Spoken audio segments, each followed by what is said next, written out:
Heyo, you're tuning into Toasted Time, where I cook your time with some Reddit stories. Right now, we've got Malicious Compliance, where OP is threatened with being fired if he didn't work his hours. So, he did. Our first story is by the Big Kahuna.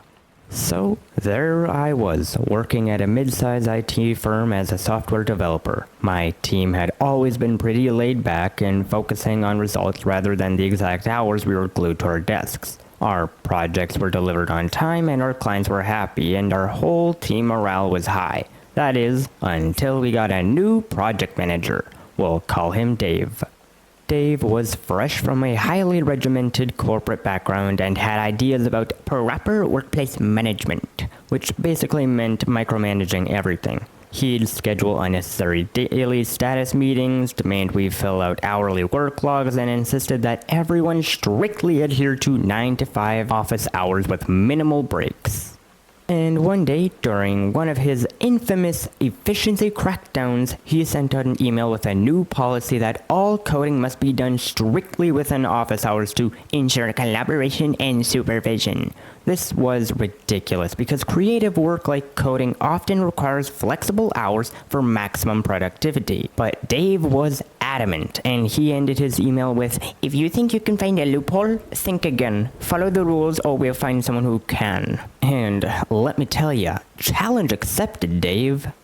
I decided to comply meticulously. I coded strictly between 9 to 5 and not a minute earlier, not a second later either. And if I encountered a bug or was in the middle of a complex piece of code, too bad. 5 p.m. means the end, no matter what. And my teammates, fed up with being treated like school children, followed my lead. And the results were predictable. Projects that usually took a couple of weeks started dragging on, and tasks that could have been completed in days with a bit of overtime took much longer because we couldn't capitalize on the bursts of late afternoon productivity we were used to. Our workflow was severely disrupted and the quality of our work started to deteriorate. And Dave noticed, of course, but he had to answer to upper management for the sudden drop in productivity and lack of commitment, which he knew was the result of our dissatisfaction with his new policy. When upper management called for an impromptu Zoom meeting with the entire team at 4:30 p.m. to address the ongoing project delays, the entire team logged in to explain our situation. In the meeting, Dave spent half an hour shifting blame and berating individual team members. He didn't even mention the 9 to 5 policy that had led to the whole situation. But as the clock ticked towards 5 p.m., the tension in the virtual room was palpable, and our team hatched a plan over text. And right on cue, as the clock struck 5, one of the employees spoke up. "In compliance with Dave's 9 to 5 rule, we must log off now." And without missing a beat, every team member clicked "Leave meeting," leaving a stunned Dave to face the executives alone. And this abrupt mass exit highlighted the impracticality of Dave's rigid policy, making it clear to the executives that change was necessary. The incident, quickly dubbed as the 5 p.m. Zoom exodus, led to another meeting where Dave was publicly admonished and instructed to abolish his strict rules in favor of more flexibility. And as for me and my team, we made sure to celebrate our little victory with a well-deserved happy hour. After 5 p.m., of course. Wait, so you mean to tell me that this dude, Dave, saw that the numbers went, the production went down, and yet he decided to just stick his hand in the sand and say, "Nope, my rules are better because, I don't know, they're better." How do you get into a position of being a manager? How do you get to a point of being a project manager at that rate? You're trying to finish projects, and if productivity goes down because of a thing you set, then the smart decision would be to manage yourself and say, "Hey, you know what? Let's just shove that policy to the side and say no more to that." What? How do you get to a point of being a project manager with that mentality? How do you do that? I tell you, we are making idiots nowadays in school. How do you get to that point? Anywho, continuing on. The next story comes from Fuzzy Concept. Young woman of color who looks like she's in high school but is actually in her mid-20s. I have one major example of malicious compliance as I've been with my current science consulting role at a boutique firm since graduating college. Most of the people at my company have a PhD and or MS, even though this is completely unnecessary for the job. I do not come from a science background, so this does not affect me either. It is a bizarre situation as I have given much more responsibility than many people who are older and more educated and higher in the company than me. Management clearly does not want someone who looks like me to be a leader at the company, but they give me the responsibilities of someone higher up without the title and compensation.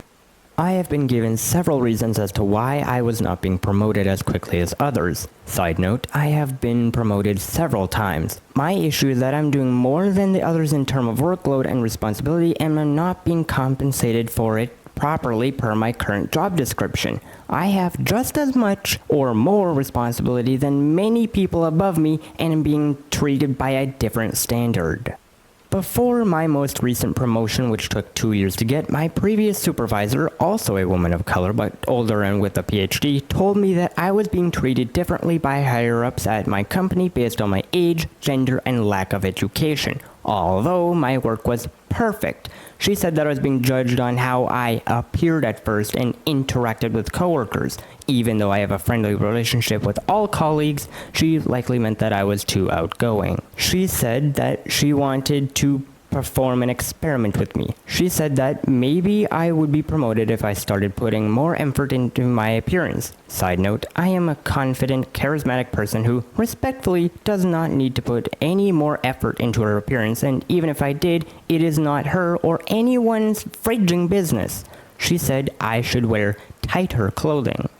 So, I maliciously complied out of spite. I went from business casual attire that was the standard at my office to full-on business attire. I also never wore makeup to work and wore a full face of makeup every day for months, while others wore athletic t-shirts, sneakers, and hoodies. I wore a dress shirt, dress pants, and a pantsuit. My pastel-colored pantsuit really caught people's attention, and people would continually ask, "Are you going somewhere with a client?" And I would always reply, "No." I received feedback that I need to put more effort in my appearance, and that shut everyone up really quickly.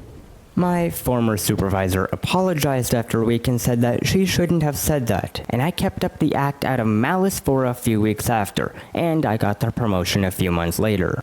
P.S. I know this is a massive HR violation among many others not discussed above. I do not have an in-house HR rep and my company contracts a third party. I am afraid of retaliation and do not want to report anything because it will make my job worse than it already is. I know my worth and have been job searching for over a year since this occurred. I am approaching the final stages of interviews for a several bunch of positions. Now, before we continue on, I just want to ask that if you are enjoying this so far that you consider recommending this channel to friends and family or just people you know, cause the help for this channel is greatly appreciated. So, to continue on, and the final story comes from Path of Uncertainty. Many years ago, I worked in a locally run store that sold a bit of everything, and I was the low-paid teenager that carried heavy things to people's vehicles. While working one day, I get called over the radio that a customer needs 12 bags of concrete, 80 pounds each, and I was expecting to see a pickup truck or something similar backed up to our loading area. Instead, I saw a small Honda Civic there waiting for me, and thinking it was a mistake, I asked the driver to relocate momentarily as I had someone coming to pick up multiple bags of concrete. But imagine my surprise when they told me that they were the customer I was waiting for.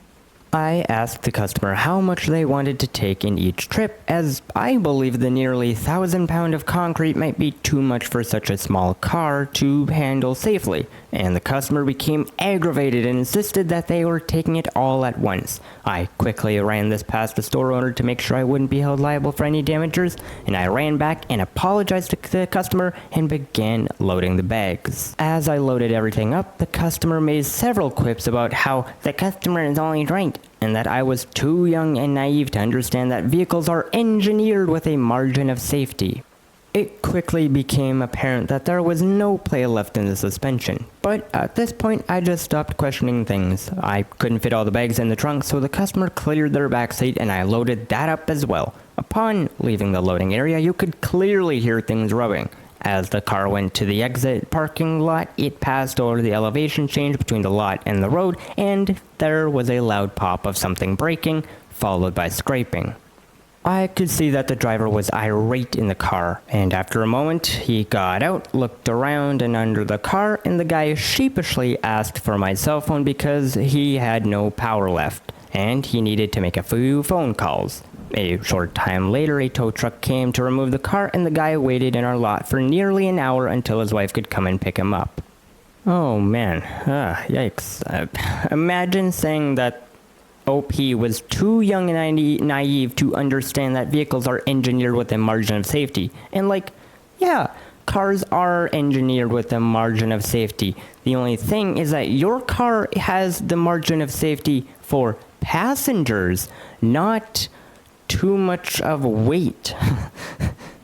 There's a margin of safety for people, but not really objects, because that's not really in the details of safety.